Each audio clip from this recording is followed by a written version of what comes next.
Hello साथीहरु, के छ तपाईहरुको खबर? तपाईहरुलाई धेरै पछि मेरो यो युट्युब भिडियोमा स्वागत छ। धेरै टाइम पछि मात्रै मैले यो युट्युबमा चाहिँ भिडियो अपलोड गरेँ आज। मेरो फोन बिग्रिरहेको थियो, त्यही भएर मैले भिडियो कन्टिन्यू अपलोड गर्न पाइनँ। तपाईहरु अनि के गर्दै हुनुहुन्छ? सबैजना ठिकै हुनुहुन्छ होला?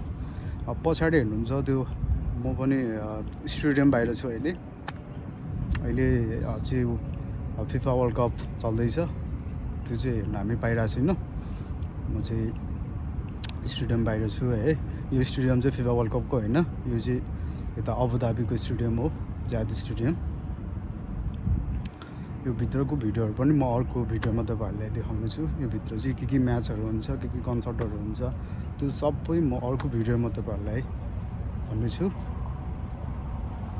सो त्यही हो। यो चाहिँ मेरो सानो गार्डनको फुल हो है। यस्तो बबाल फुलिरहेछ, फेरि नेचुरल है। फेरि तपाईहरु फेरि यो हावादारीको देखायो भन्नु होला हैन, नेचुरल हो।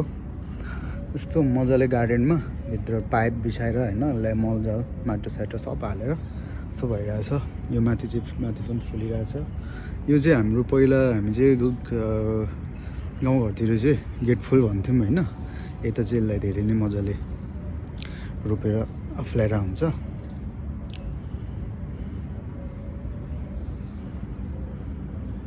सो त्यही हो साथी हो, बबाल फुलिरहेछ। यहाँ चाहिँ आज अहिले चाहिँ यो कलर यो सेतो मात्रै रहेछ हैन, अन्त अरू कलरको पनि हुन्छ। अर्कोचोटि फुल्दा चाहिँ अर्को कलरको आउँछ होला हैन। म त्यसको लागि पनि भिडियो बनाएर पोस्ट गर्छु।